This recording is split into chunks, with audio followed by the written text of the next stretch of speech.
Welcome to my channel complete physics. আজ আমাদের topic হচ্ছে স্থির তড়িতের প্রাথমিক ঘটনাবলী বা এলিমেন্টারি ফেনোমেনা অফ ইলেকট্রোস্ট্যাটিক্স। তো এই যে আমরা পড়ব স্থির তড়িৎ, হ্যাঁ, তো স্থির তড়িতের প্রাথমিক ঘটনাবলী সম্পর্কে আমরা আলোচনা করব। তো তার আগে সূচনা কিভাবে হয়েছিল, কিভাবে মানুষ জানতে পারলো এই ইলেকট্রোস্ট্যাটিক্সের কথা, সে সম্বন্ধে একটু আলোচনা করছি। তো 600 খ্রিস্টপূর্বাব্দে গ্রিক দার্শনিক থেলস বলে একজন ছিলেন। তিনি দেখলেন কি না, পাইন গাছের শক্ত আঠা, যাকে অ্যাম্বার বলে, সেটাকে তিনি পশম দিয়ে ঘষলেন। ঘষে দেখলেন যে সেটা ছোট ছোট কাগজের টুকরো বা এরকম কোনো হালকা জিনিসকে আকর্ষণ করছে। তখন তারপরে 1600 খ্রিস্টাব্দে গিলবার্ট বলে দেখেছেন একজন, তিনি দেখেছেন কি না, অ্যাম্বার ছাড়া এরকম অনেক পদার্থ আছে, হ্যাঁ, যেগুলির মধ্যেও ওই আকর্ষণ ক্ষমতাটা দেখা যাচ্ছে। হ্যাঁ, গ্রিক ভাষায় অ্যাম্বারকে যেহেতু ইলেকট্রন বলা হতো, তাই সেখান থেকেই আশা করা হয় যে, মনে করা হয় যে সেখান থেকেই হয়তো ইলেকট্রিসিটি কথাটি এসেছে। ঠিক আছে, তো এখানে দেখলাম কি ঘর্ষণের ফলে, দুটো বস্তুর ঘর্ষণের ফলে কিন্তু চার্জ তৈরি হয়। ঠিক আছে, এখানে আমরা দেখলাম যেহেতু পাইন গাছের আঠাকে পশম দিয়ে ঘষছে, ঘর্ষণের ফলে এখানে যে জিনিসটা তৈরি হচ্ছে, যার ফলে বস্তু দুটি মানে যার ফলে এই বস্তুটাকে যখন আমরা আলাদা করলাম, এই বস্তুটার মধ্যে এমন কিছু ধর্ম চলে এলো যে এই বস্তুটা অন্য কোনো বস্তুকে আকর্ষণ করছে। ঠিক আছে, তো এই বস্তুটাকে তখন বলা হয়, যে বস্তুটা আকর্ষণ করার ক্ষমতা লাভ করেছে তাকে বলা হয় তড়িদাহিত বস্তু। ঠিক আছে, আর যে পদ্ধতিতে, যে বিভিন্ন রকম শুধু ঘর্ষণ নয়, এছাড়া আরও অনেক পদ্ধতি আছে যার মাধ্যমে তড়িৎ সৃষ্টি করা যায়, এই তড়িদাহিত করার পদ্ধতিটাকে বলা হয় তড়িদাহিতকরণ। ঠিক আছে, বা ইলেকট্রিফিকেশন। এর আর এই বস্তুটাকে বলা হয় তড়িদাহিত বস্তু। তড়িতাধান বা ইলেকট্রিক চার্জ কাকে বলে? যে ধর্মের জন্য একাধিক বস্তু পরস্পরকে আকর্ষণ করার ক্ষমতা লাভ করে তাকে তড়িতাধান বলা হয়। ঠিক আছে, মানে এই যে বস্তুটা অন্যান্য ছোট ছোট, ধরো এইগুলো কোনো কাগজের টুকরো, সেগুলোকে আকর্ষণ করছে। ঠিক আছে, তার মধ্যে যে ধর্মের জন্য সে এরকম করছে, এরকম আচরণ করছে, হ্যাঁ, তাকে, সেই ধর্মটাকে বলা হচ্ছে তড়িতাধান। ঠিক আছে, তড়িতাধান মূলত দু প্রকারের হয়।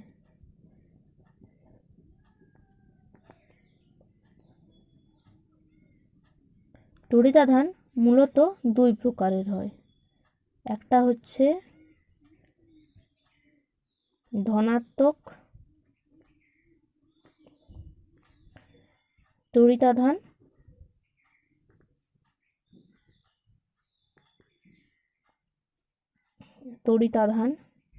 আর একটা হচ্ছে ঋণাত্মক তড়িতাধান। ঠিক আছে, একে যখন কি হয়, ধনাত্মক, একে বা বলা হয় পজিটিভ আধান বা চার্জ, যা লেখা যায়, আর এটা হচ্ছে নেগেটিভ আধান। ব্যাস, ঠিক আছে। পজিটিভ আধান পরস্পরকে বিকর্ষণ করে, ঠেলে দেয়, আর হচ্ছে পরস্পরকে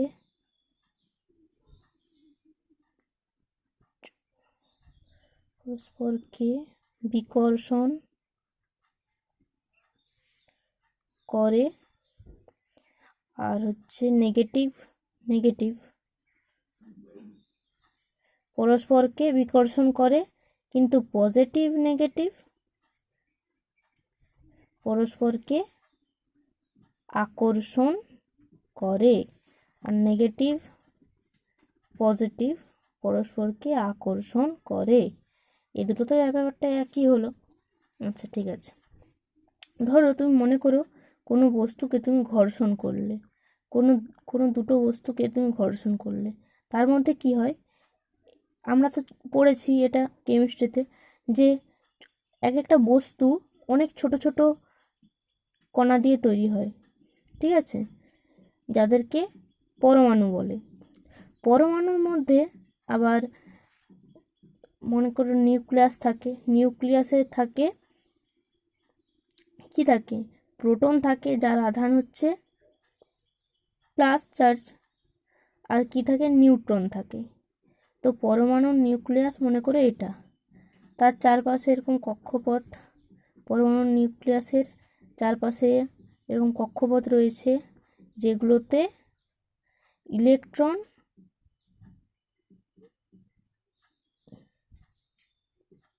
বা এরকম E- ইলেকট্রন ঘোরাফেরা করে, তাই তো। কেন্দ্রে পরমাণুর নিউক্লিয়াসে যতগুলি প্রোটন থাকে, তার বাইরের কক্ষপথগুলোতেও ইলেকট্রনের সংখ্যা থাকায় তার যে মোট আধানটা সেটা 0 হয়, 0 হয়। কারণ এই যে ইলেকট্রনের আধান হচ্ছে মাইনাস আর প্রোটনের হচ্ছে প্লাস। যখন কোনো বস্তুতে ঘর্ষণ হচ্ছে, তখন মনে করো নিউক্লিয়াস থেকে ইলেকট্রনটা অনেক দূরে আছে, তাই এর মধ্যে আকর্ষণ বলটা, আমি কি বলেছি, পজিটিভ পজিটিভ আর নেগেটিভের মধ্যে আকর্ষণ বল কাজ করে। তার মানে এর মধ্যেও নিউক্লিয়াসের যে প্রোটন আর এই কক্ষপথের যে ইলেকট্রন, তার মধ্যে আকর্ষণ বল কাজ করছে। এখন ধরো মনে করো অনেক দূরে অবস্থিত ইলেকট্রনটা, মানে অনেক বাইরের কক্ষপথে অবস্থিত ইলেকট্রন, তখন ঘর্ষণের ফলে কি হচ্ছে, সেখান থেকে ইলেকট্রন, মনে করো এই বস্তুটা থেকে ইলেকট্রন ছিটকে এই বস্তুটাতে চলে আসছে। সেটা বস্তুর উপর নির্ভর করবে কোনটাতে কি চার্জ হবে, ঠিক আছে। তাহলে যে বস্তু থেকে ইলেকট্রন বাইরে বেরিয়ে গেল, তার থেকে মনে করো এই বস্তুটা থেকে ইলেকট্রন এই বস্তুটাতে চলে গেল, ইলেকট্রন চলে গেল, ঠিক আছে। এখানে তাহলে কি হলো, প্লাস প্রোটন সংখ্যা যা ছিল তাই আছে, ইলেকট্রন একটা চলে গেল, তার মানে কি প্রোটন সংখ্যাটা বেড়ে গেল, তার মানে এটা কি প্লাস প্লাস আধানে আহিত হলো এটা। আর এখানে ইলেকট্রন চলে গেল, তার মানে কি এখানে যত ইলেকট্রন ছিল তার চেয়ে একটা মাইনাস চার্জ ভেতরে এলে কি হবে, ইলেকট্রনের আধিক্য বাড়ছে, তার মানে এখানে হবে মাইনাস চার্জ, ঠিক আছে। সেটা বস্তুর উপর ডিপেন্ড করে কোনটা থেকে ইলেকট্রন কোন বস্তুটাতে যাবে, ঠিক আছে। যে মানে একটা বিজ্ঞানীরা একটা স্থির তড়িৎ শ্রেণী বলে দিয়েছেন, যেখানে প্রথমে আছে, মানে একটা শ্রেণী করেছেন, 12টা মতন বস্তু আছে। প্রথমে 1 নম্বরে আছে পশম, 2 নম্বরে আছে কাঁচ, 3 নম্বরে কাগজ, 4 নম্বরে রেশম,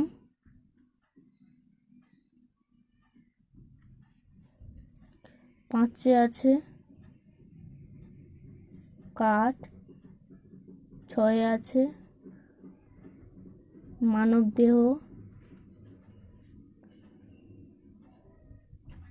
7 নম্বরে আছে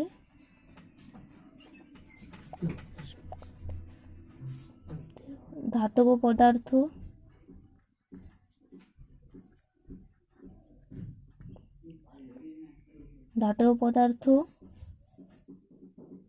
8 হচ্ছে এবোনাইট,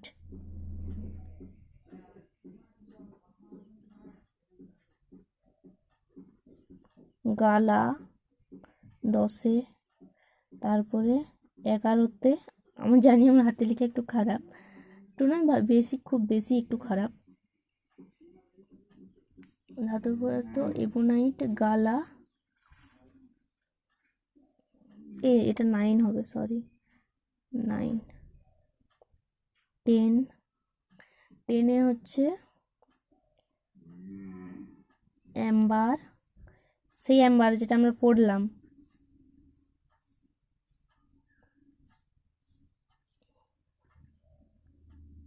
সরি, অ্যাম্বার,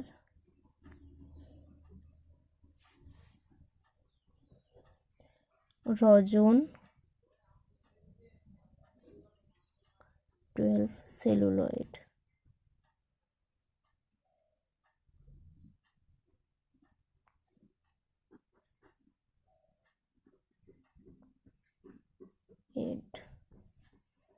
তো কি হয় যে এই যে যে পরপর সাজানো আছে, ঠিক আছে, প্রথমটাতে তুমি যদি এই এটাকে বলা হয় স্থির তড়িৎ শ্রেণী। তো তুমি কি করলে না, ধরো এই প্রথমের দিকগুলোকে যদি তুমি প্রথমের দিকে ধরো বস্তু একটা, ধরো যেমন পশম, বা ধরো এখানে তুমি কি করলে এবোনাইট নিলে, ঠিক আছে, পশম আর এবোনাইট নিলে, এই দুটোর মধ্যে তুমি ঘর্ষণ সৃষ্টি করলে, দুটোকে ঘষলে, তাহলে কি হবে, এই যে এখানে যেটা 1 নম্বর আছে সেটাতে হবে পজিটিভ চার্জ, আর যেটা পরের দিকে আছে সেটাতে হবে নেগেটিভ চার্জ। তেমনি ধাতব পদার্থ আর এবোনাইটের মধ্যে ঘর্ষণ করলে ধাতব পদার্থে হবে পজিটিভ, এবোনাইটে হবে নেগেটিভ। আবার এবোনাইট আর ধরো তুমি রজন বা সেলুলয়েড, হ্যাঁ ধরো রজন, এই দুটোকে তুমি ঘষলে, ঘষার ফলে দেখলে কি যে এবোনাইটে তখন কিন্তু পজিটিভ চার্জ হচ্ছে আর রজনে হচ্ছে নেগেটিভ। এইভাবে মানে এই জন্যে এরকম শ্রেণী তৈরি করা হয়েছে যে প্রথমেরটাকে দ্বিতীয়টা দিয়ে যখন তুমি ঘষছো, হ্যাঁ, যখন স্থিতরিতে শুরু মানে সেই নাম্বারটা যদি আগের দিকে থাকে, আগে থাকে, তাহলে হচ্ছে সেই বস্তুটাতে পজিটিভ চার্জ হবে, আর যে যে বস্তুটা তার পরে থাকবে এই স্থিতরিত অনুযায়ী, স্থিতরিত শ্রেণী অনুযায়ী, সেখানে হবে নেগেটিভ চার্জ। আশা করি তোমরা বুঝতে পেরেছো স্থিতরিত শ্রেণী। তো এখন আমরা শুরু করব যে কি বলতো হচ্ছে, যখন কোনো পজিটিভ তড়িৎগ্রস্ত বস্তু বা নেগেটিভ তড়িৎ কোনো একটা আহিত বস্তুকে যখন তুমি একটা, এটা নিউট্রাল, এর মধ্যে কোনো আধান নেই, ঠিক আছে, যখন তুমি একটা অনাহিত বস্তুকে একটি আহিত বস্তুর কাছে আনবে, তখন দেখবে এই বস্তুটাকে আকর্ষণ করছে, ঠিক আছে। তুমি তো বলবে যে নেগেটিভ বস্তুকেও যেমন আকর্ষণ করে, পজিটিভ বস্তু নেগেটিভ বস্তুকেও যেমন আকর্ষণ করে, একটা অনাহিত বস্তুকেও আকর্ষণ করে। আবার একটা নেগেটিভ বস্তু একটা পজিটিভ বস্তুকেও আকর্ষণ করে, আবার একটা অনাহিত বস্তু পজিটিভ বস্তুকেও আকর্ষণ করে, আবার একটা অনাহিত বস্তুকেও আকর্ষণ করে।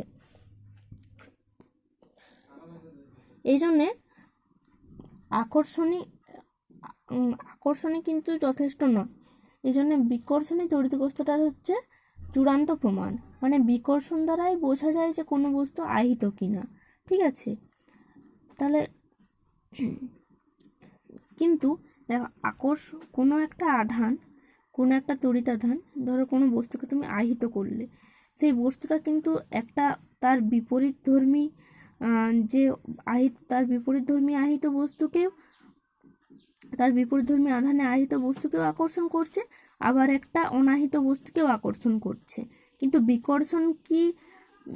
বিকর্ষণ কিন্তু শুধুমাত্র পজিটিভ আর পজিটিভ মানে সেম আধানে আহিত বস্তুর মধ্যেই হয়, ঠিক আছে, কিন্তু আকর্ষণ বলটা অনাহিত বস্তুর মধ্যেও হয়, আবার তার যে বিপরীতধর্মী আধানে আহিত বস্তু তার মধ্যেও হয়। ওই জন্যই বলা হচ্ছে বিকর্ষণই তড়িৎগ্রস্ততার চূড়ান্ত প্রমাণ, ঠিক আছে। আমি আগে দেখালাম কি যে মনে করো কোনো একটি বস্তু আছে, তার মধ্যে অনেক ইলেকট্রন আছে, এরকম কক্ষপথে ইলেকট্রন ঘোরাফেরা করছে, ঠিক আছে। আর মধ্যে আছে প্রোটন আর নিউট্রন। মনে রাখবে যে হাইড্রোজেন পরমাণুতে কিন্তু নিউট্রন নেই। হাইড্রোজেন পরমাণুর নিউক্লিয়াসে কোনো নিউট্রন নেই, এটা একটা ইম্পর্টেন্ট। যে হাইড্রোজেন পরমাণুর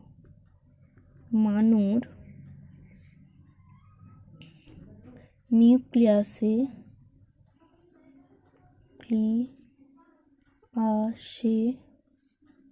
কোনো নিউট্রন নেই, ঠিক আছে। এখন আমরা কি এক্ষুনি দেখলাম যে মনে করে এটা একটা আলাদা বস্তুর পরমাণু, এরকম পরপর পরমাণু আমি জুম করে দেখাচ্ছি। পরমাণু একদম বাইরে কোনো একটা পদার্থ নিয়েছো, মনে করো তার এরকম মধ্যে এরকমভাবে অবস্থিত আছে, আবার এরকম অনেক রকমভাবে সজ্জিত থাকে। আর এটা মনে করো একটা অন্য বস্তু, ঠিক আছে, যার আমি একটু দেখালাম যে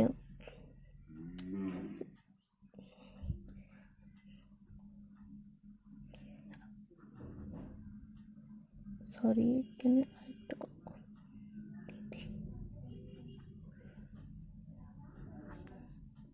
মনে করো এইভাবে বিস্তৃত আছে দুটো বস্তুর একদম বাইরের পৃষ্ঠে আমি পরমাণুগুলোকে দেখাচ্ছি। দুটো বস্তুর মধ্যে ঘর্ষণ হলো, একটা ইলেকট্রন মনে করো এই বস্তুর কক্ষপথে চলে এলো, ঠিক আছে। এইখানে তাহলে ইলেকট্রনের ঘাটতি হলো, এটা পজিটিভ আধানে আহিত হলো, এটা নেগেটিভ আধানে, এটা ইলেকট্রনের আধিক্য ঘটলো, ফলে এখানে নেগেটিভ চার্জের বা ঋণাত্মক আধানের আধিক্য ঘটলো, তাই এটা নেগেটিভ চার্জে আহিত হলো, ঠিক আছে, নেগেটিভ আধানে আহিত হলো। এখানে তোমাদেরকে জানতে হবে কি, একটা ইলেকট্রনের 1e বা একটা ইলেকট্রনকে এরকমভাবে প্রকাশ করা হয়, একটি ইলেকট্রনের ভর সমান, একটি ইলেকট্রনের ভর হচ্ছে 9.1 × 10⁻³ কেজি, ঠিক আছে, বা 9.1 × 10⁻28 গ্রাম, ঠিক আছে। আবার একটা ইলেকট্রনের, এটাকে ই মাইনাস দ্বারা প্রকাশ করা হয়, আধান, হ্যাঁ, একটি ইলেকট্রনের আধান হচ্ছে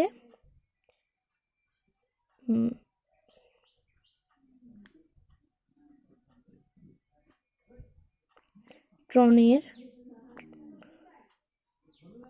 এর আধান সমান, এটা অবশ্যই মনে রাখতে হবে, প্রচণ্ড কাজ আছে এটার, এটা বেসিক্স থিং, হ্যাঁ, 1.6 × 10⁻19 কুলম বা 4.8 × 10⁻10 ESU। ও তোমাদেরকে বলা হয়নি যে আমরা আগে পড়েছিলাম যে তড়িতাধানের কিন্তু ইউনিট বা একক হচ্ছে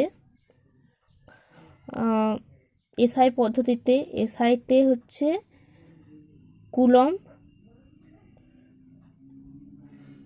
কুলম্ব, যেটাকে সি দিয়ে প্রকাশ করা হয়, আর হচ্ছে সিজিএস পদ্ধতিতে হচ্ছে স্ট্যাট কুলম্ব, ঠিক আছে।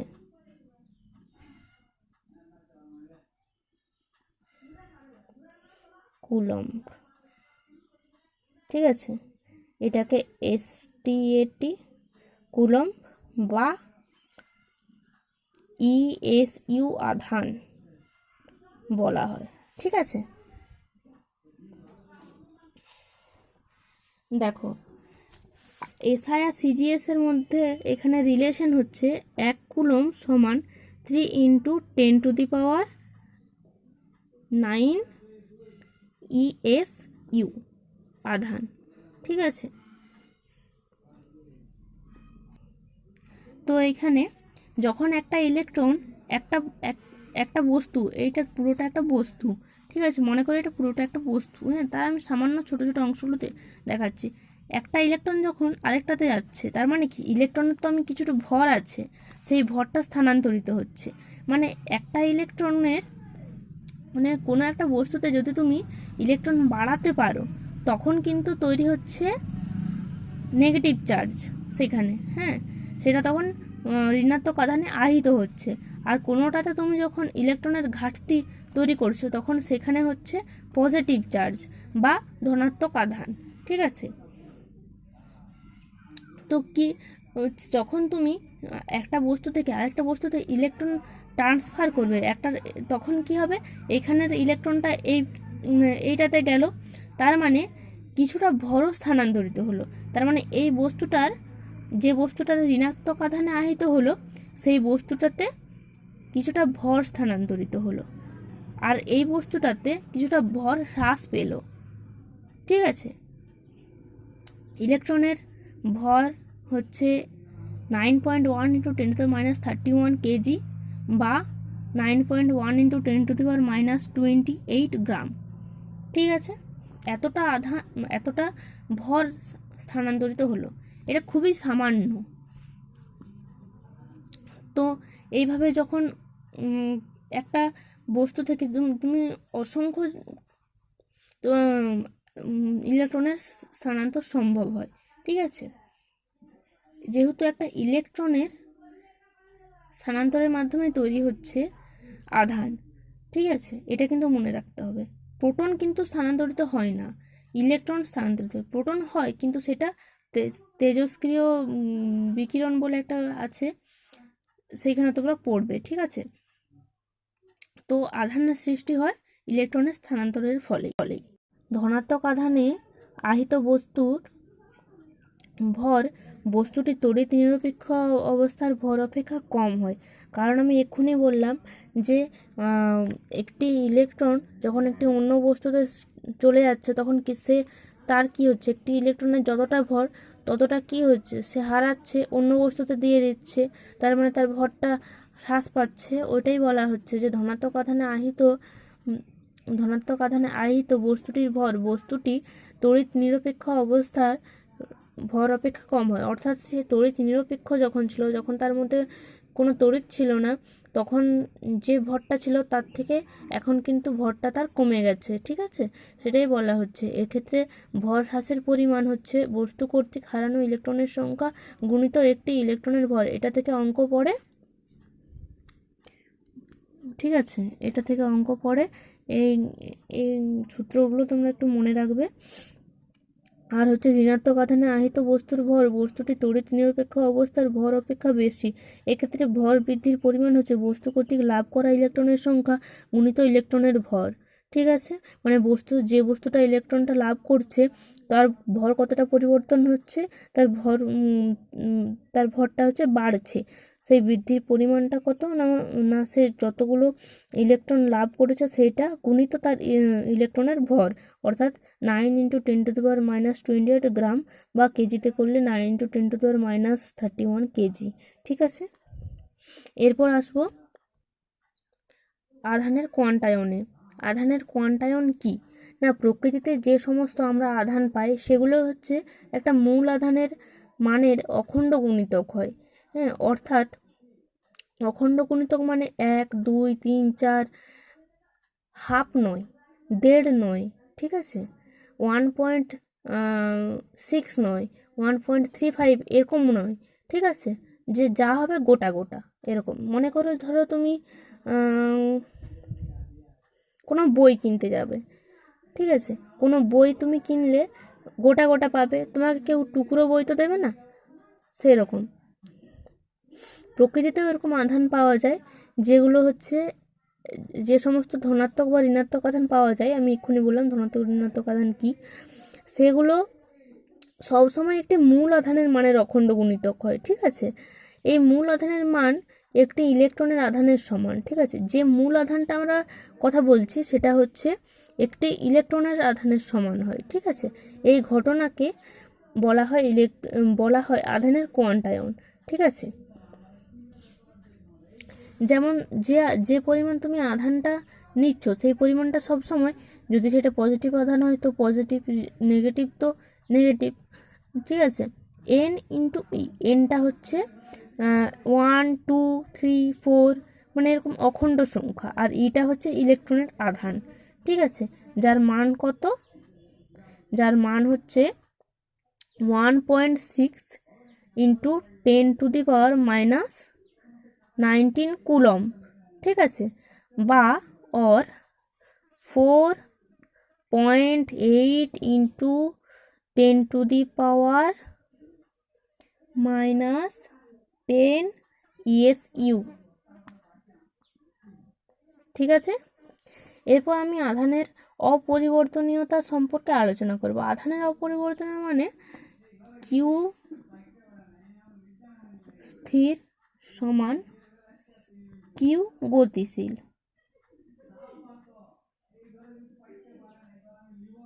মানে ধরো এটাতে কোনো চার্জ আছে, এটা স্থির অবস্থাতেও যা, একে গতিশীল নিয়ে গেলেও তাই, এর মানে কোনো পরিবর্তন হয় না আধানের। ঠিক আছে, যে যেমন ভর, হ্যাঁ ভর কি হয় বলো তো, ভরও হচ্ছে একটা মানে প্রপার্টি, কোনো অ্যাকচুয়ালি ভর হচ্ছে একটা ধর্ম। ঠিক আছে, ওটা কোনো বস্তুর ধর্ম। যেমন ভরটা তুমি তোমার স্থির অবস্থায় যা, হ্যাঁ ধরো তুমি কোনো ভরকে গতিশীল করছো, ভরটা তার যে স্থির অবস্থায়, এটা এম গতিশীল, এটা M0 মানে স্থির অবস্থায়, স্থির, এম স্থির করে দিই, এটা এম স্থির, হ্যাঁ এটা এম স্থির ডিভাইডেড বাই √1 - v²/c²। সি হচ্ছে এখানে আলোর বেগ, আর ভি হচ্ছে তোমার গতিবেগ, বস্তুর গতিবেগ। ঠিক আছে, দেখো ভরটা কিন্তু পরিবর্তিত হচ্ছে, তাহলে কি, তার মানে কি হলো, এম গতিশীল নট ইকুয়াল টু এম স্থির, তাই তো। কিন্তু এখানে দেখো, ওই জন্য বলছে আধানের অপরিবর্তনীয়তা। কিউ অর্থাৎ যে আধানটা, সেই আধানটা কোনো পরিবর্তন হবে না, সে গতিশীল অবস্থায় থাক বা স্থির অবস্থায় থাক। ঠিক আছে, আশা করি তোমরা বুঝতে পেরেছো আধানের অপরিবর্তনীয়তা কি। ঠিক আছে, এরপর আসছে যে আমি ঘর্ষণজাত ইলেকট্রনের ব্যাখ্যা তো দিলাম যে কীভাবে ট্রান্সফার হচ্ছে, তারপরে হচ্ছে এরপর আসছে তড়িৎ আধানের নিত্যতা সূত্র। তড়িৎ আধানের নিত্যতা সূত্র। ঠিক আছে, বলেছে হ্যাঁ দেখো হচ্ছে তড়িৎ আধানের নিত্যতা সূত্র। আধানের সৃষ্টি বা ধ্বংস করা যায় না। একটি বস্তু কোনো আধানে আহিত হলে সমপরিমাণ বিপরীত আধান অন্যত্র উদ্ভূত হয়। মানে আধানটা আমরা সৃষ্টি করতে পারি না, আধানটা শুধুমাত্র ইলেকট্রনের সৃষ্টি বা ধ্বংস করতে কিছুই করতে পারি না, এই শুধুমাত্র আধান ইলেকট্রনের স্থানান্তর সম্ভব। অর্থাৎ এই ইলেকট্রনটা যখন এইখানে আসছে তখন এই এই বস্তুটাতে তখন এই বস্তুটাতে ঋণাত্মক আধানের আধিক্য ঘটছে, ঠিক আছে, অর্থাৎ তখন এই বস্তুটা ঋণাত্মক আধানে আহিত হচ্ছে, আর এই বস্তুটা হচ্ছে পজিটিভ আধানে আহিত হচ্ছে। এক্ষেত্রে শুধুমাত্র ইলেকট্রনের স্থানান্তর ঘটছে, আমরা ইলেকট্রনের আধানটাকে তো সৃষ্টি করতে পারছি না, তাই না? তাই আধান সৃষ্টি বা ধ্বংস করা যায় না।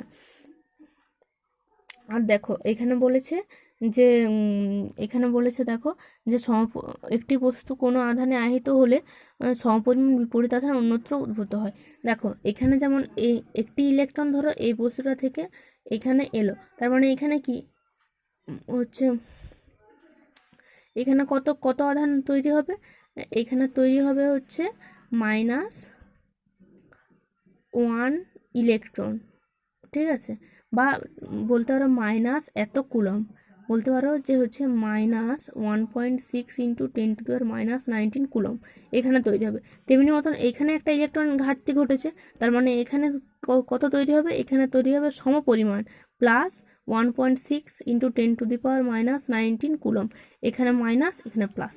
আশা করি বুঝতে পেরেছো। এরপরে দেখো, এরপরে এক কথায় বলা যায় কি না, কোনো বিচ্ছিন্ন বস্তু সংখ্যার আধানের মোট পরিমাণ সর্বদা অপরিবর্তিত থাকে। বিচ্ছিন্ন বস্তু সংখ্যা তোমরা অবশ্যই ক্লাস 11 সিস্টেম পড়েছো, মনে করে এরকম একটা আমি সিস্টেম নিয়েছি, বাইরের সঙ্গে এর কোনো লেনা দেনা নেই, ঠিক আছে। এইখানে +5 কুলম একটা নিয়েছি, +4 কুলম একটা নিয়েছি, আর একটা হচ্ছে -6 কুলম নিয়েছি আধান, ঠিক আছে। এই সিস্টেমের আধানটা কত থাকে, টোটাল কত হচ্ছে না 5 4 9, 9 থেকে 6 বাদ দিলে থাকে +3 কুলম, অবশ্যই এগুলো কুলম, +3 কুলম। তাহলে এই সিস্টেমটা টোটাল হয়ে গেল হচ্ছে +3 কুলম। এটাকে তুমি সেক করছো, এটা যখন এটাকে এই সিস্টেমটাকে তুমি ধরো বিচ্ছিন্ন সিস্টেম, তো এই সিস্টেমটাকে তুমি নাড়ছো, হচ্ছে সেক করার পরে দেখছো যে এখানে +6 কুলম একটা তৈরি হয়েছে, প্লাস এখানে তৈরি হয়েছে প্লাস ধরো 3 কুলম, ঠিক আছে।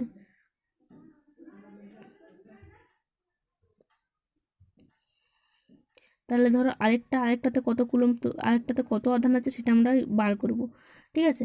এইটা আর এটা কিন্তু তখন মানে সমানই থাকবে। তাহলে আগে ছিল +3, তাহলে এখন আমি মনে করো এটাতে যেটা আছে সেটা বের করতে হবে, মনে করো এক্স, তাহলে এক্স +6 +3 সমান এই পাশে আগে যা ছিল তাই, অর্থাৎ +3, ঠিক আছে। অর্থাৎ এক্স সমান 3 3 कैंसिल हो गया, এরকম কাটতে নেই, এই পাশে নিয়ে গিয়ে বিয়োগ করতে হয়, -6 কুলম, ঠিক আছে। তার মানে এই বস্তুটার আধান কত হবে, -6 কুলম, ঠিক আছে। এটাই তড়িতাধানের নিত্যতা সূত্র, যে আধানটা যা ছিল তাই আছে, ঠিক আছে, আধানের কোনো পরিবর্তন বা আধানের কোনো সৃষ্টি বা ধ্বংস করা যাচ্ছে না, অর্থাৎ এটা টোটালটা করলেও -3 কুলম আসবে, ঠিক আছে। আশা করি তোমরা বুঝতে পেরেছ। পরিবাহী বা কন্ডাক্টর যে সমস্ত পদার্থের মধ্য দিয়ে তড়িৎ সহজে চলাচল করতে পারে তাদের পরিবাহী বা কন্ডাক্টর বলা হয়, ঠিক আছে। উদাহরণ যেমন গ্যাস, কার্বন, গ্রাফাইট, পারদ, মানবদেহ, সমস্ত প্রকার ধাতু, মাটি প্রভৃতি, ঠিক আছে। যে সমস্ত পদার্থের মধ্য দিয়ে তড়িৎ সহজে চলাচল করে, আমরা যে বিভিন্ন যেমন কারেন্ট কিসের মধ্যে দিয়ে দেখি, ধাতব পদার্থের মধ্যে দিয়ে ধাতব পদার্থ খুব ভালো পরিবাহী, ঠিক আছে। মানবদেহও কিন্তু তাই। তুমি যদি কোনো স্থিতদের ধরো পরীক্ষা করছো, কোনো কিছু চার্জ করা মানে চার্জটাকে তুমি ধরো ট্রান্সফার করতে চাইছো, তুমি হাত দিয়ে ছুঁয়ে দিলেই কিন্তু সেখানে চার্জ চলে যাবে মাটিতে, ঠিক আছে। আর আমরা কি পৃথিবীর বিভব শূন্য ধরি, আমি বিভব পড়বো, তো যা হোক, এরপর আমরা পড়বো কি অন্তরক বা অপরিবাহী, যাকে ইংলিশে ইনসুলেটর অর নন কন্ডাক্টর বলা হয়। যেসব পদার্থের মধ্য দিয়ে তড়িৎ চলাচল করতে পারে না তাদের অপরিবাহী বা অন্তরক বলে। ঠিক আছে, উদাহরণ যেমন এবোনাইট, চীনামাটি, রবার, বেকেলাইট প্রভৃতি। আমরা চীনামাটি দেখি অন্তরক পদার্থ হিসেবে কাজ করে, বিভিন্ন ইলেকট্রিক এতে দেওয়া থাকে দেখবে। তারপরে হচ্ছে চীনামাটি দেখবে না থাকে। তারপরে হচ্ছে বেকেলাইটের হ্যান্ডেল তো জানো, বেকেলাইট রান্না করার বিভিন্ন এতে দেওয়া থাকে, বিভিন্ন বাসনপত্রের সঙ্গে বেকেলাইট হ্যান্ডেল যোগ করা থাকে যাতে সেখানে গরম না লাগে, তাই। আর রাবারও তো জানো। এরকম এগুলো কতগুলো উদাহরণ হলো অন্তরক বা অপরিবাহীর উদাহরণ। এরপর আসছে অর্ধপরিবাহী। অর্ধপরিবাহী কি? যেসব পদার্থের মধ্য দিয়ে যেসব পদার্থের মধ্য দিয়ে তড়িৎ পরিবহন করার ক্ষমতা পরিবাহীর তুলনায় কম, কিন্তু অন্তরকের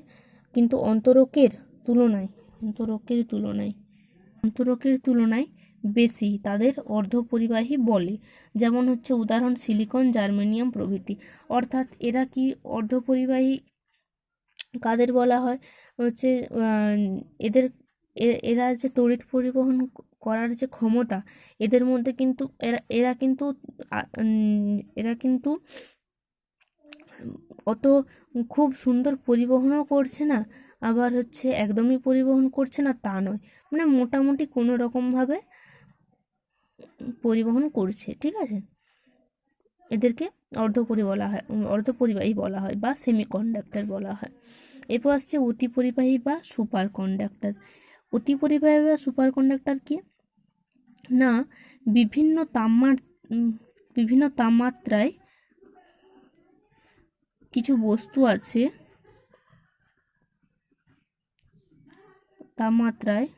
বাদ্যমুখেই বলে দিচ্ছে, বিভিন্ন তাপমাত্রায় কতগুলো বস্তু আছে যে বস্তুগুলো মানে খুব কম মাত্রাতে কি করছে, মানে প্রচণ্ড মানে অতি পরিবাহী হয়ে যাচ্ছে। অতি পরিবাহী মানে যে মানে তখন তার মধ্যে আর সে মানে রোদ বলে একটা জিনিস থাকে পরিবাহীর, যেটা হচ্ছে ওই তার মধ্যে দিয়ে কারেন্ট বা তড়িৎ পাস করার টাকে সে বাধা দেয়, হ্যাঁ, তড়িৎ পরিবহনটাকে বাধা দেয়। তো অতি পরিবাহী কি হচ্ছে তখন ওই খুব কম মাত্রায় একটা নির্দিষ্ট, বিভিন্ন পরিবাহের ক্ষেত্রে বিভিন্ন মাত্রা থাকছে, সেই বিভিন্ন তাপমাত্রায় কি হচ্ছে না, তার রোধটা খুব কমে যাচ্ছে, তাই তার মধ্য দিয়ে প্রচণ্ড গতিতে কি হয়, তড়িৎ পরিবাহিত হয়। তাদেরকে বলা হয় অতি পরিবাহী বা সুপার কন্ডাক্টর। আশা করি তোমাদের আমি আজ বোঝাতে পেরেছি অনেকটাই। তো এর পরের দিন আমরা বিভিন্ন আধানের যে পরীক্ষাগুলো আছে, তড়িতাবেশ, এ সম্বন্ধেও আলোচনা করব। তোমরা আমার ভিডিওগুলো দেখতে থাকো, আর যদি কোথাও যদি কিছু বুঝতে অসুবিধা হয়ে থাকে তো আমায় অবশ্যই কমেন্ট বক্সে সেটা জানাও। আমি সবসময় তোমাদের পাশে আছি। আর আমার চ্যানেলটা যদি তোমাদের কাছে এখনও তোমরা সাবস্ক্রাইব করোনি, তবে চ্যানেলটাকে খুব শীঘ্রই সাবস্ক্রাইব করে নাও, কারণ এর পরে যে জিনিসগুলো আসছে সেগুলো খুব খুব ইম্পর্টেন্ট পদার্থবিজ্ঞানের ক্ষেত্রে। আর তোমরা যখন বিএসসি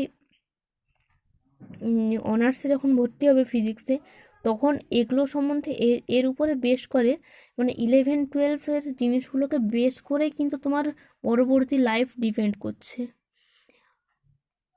তো এখন থেকে পড়াশুনোটা একদম মন দিয়ে করবে, ঠিক আছে? আমিও একটা স্টুডেন্ট, আমি চেষ্টা করছি তোমাদেরকে বোঝানোর আমার মতো করে। তোমাদের যা সমস্যা হবে তোমরা অবশ্যই কমেন্ট বক্সে জানাবে। আর যদি ভিডিওটি ভালো লেগে থাকে অবশ্যই লাইক করবে এবং আমার চ্যানেলটাকে সাবস্ক্রাইব করবে, আর নিজেদের বন্ধুদের সঙ্গে বা প্রিয়জনের সঙ্গে ভিডিওটি অবশ্যই শেয়ার করবে। আজ এই পর্যন্তই, পরের দিন আবার দেখা হচ্ছে। টাটা।